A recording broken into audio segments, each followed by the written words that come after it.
There's a GDI slider I did 2 years ago. 2 years ago, October, so another 4 months, and it's already got 50,000 cycles on it. Anyway, we stuck it on top of the old, I think it was a linear or LiftMaster slider. We shouldn't have used the old sprockets for the chain. We should have used GDIs and lowered the raft, but anyway. Now we're going to have to change those bearings because they're gone. There's a chain link cantilever slider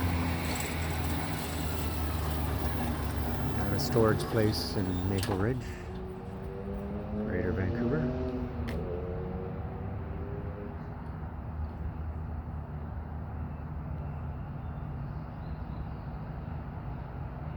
So again, it's like the other one in North Van where people punch in their code, it unarms their unit and opens the gate. But we've got a problem with the access. They replaced some new access system yesterday, so here we're on a service call. Anyway, I guess they'll have to come back and fix it, whatever's wrong. That's it.